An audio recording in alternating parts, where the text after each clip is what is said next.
ఒక ఊర్లో ఒక మంచి అవ్వ ఉండేది. ఒకరోజు అవ్వ మార్కెట్కి వెళ్ళింది.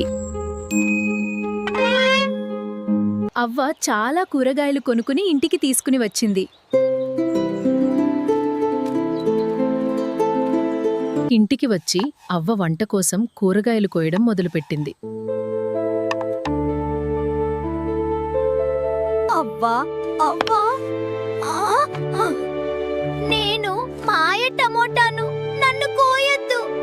అయ్యో, టమాటకాయ మాట్లాడుతుందా? ఎంత క్యూట్గా ఉందో అని సంతోషపడింది. నన్ను ఈ కూరలో వేయొద్దవ్వా, నేనింకా చిన్నవాణ్ణి. అబ్బో సరేనే బాబు, నిన్ను వెయ్యనులే. నవ్వు. హేయ్, అయ్యో టమాటా, నిన్నెంత చక్కగా కడుగుతున్నానో చూడు.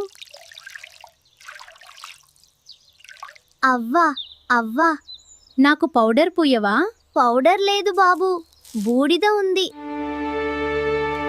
అలా బూడిద పూసి టమాటకాయను స్కూలుకి పంపింది. టమాటకాయ ఆనందంగా స్కూల్కి వెళ్ళింది.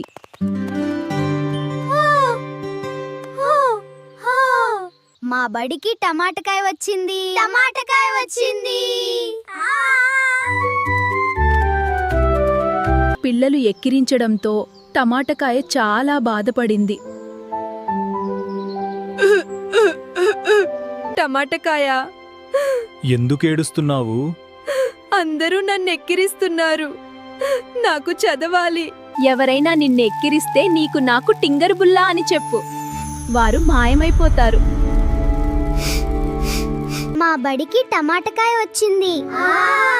మీకు నాకు టింగర్ బుల్లా. అయ్యో, పిల్లలందరూ ఎక్కడికి పోయారు? మీకు అయ్యో, పిల్లలందరూ ఎక్కడికెళ్లారు? మీకు నాకు టింగర్ బుల్లా. ఏం చేస్తున్నావు టమాటాకాయ? మీకు నాకు టింగర్ బుల్లు. అవ్వా, ఏం చేస్తున్నావు టమాటాకాయ్? మీకు నాకు టింగర్ బుల్గులు. మీకు నాకు టింగర్ బుల్గులు. అద్దంలో తననే చూసుకుని టమాటకాయ కూడా టింగరు బుల్లా అంది. వెంటనే అది కూడా మాయమైంది. టింగరు బుల్లా. పిల్లలు, శక్తిని మంచి పనులకు ఉపయోగించాలి.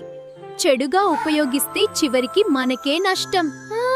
మరిన్ని ఇంట్రెస్టింగ్ వీడియోస్ కోసం మా ఛానల్ని సబ్స్క్రైబ్ చేయండి. మీకు నాకు టింగరు బుల్లా.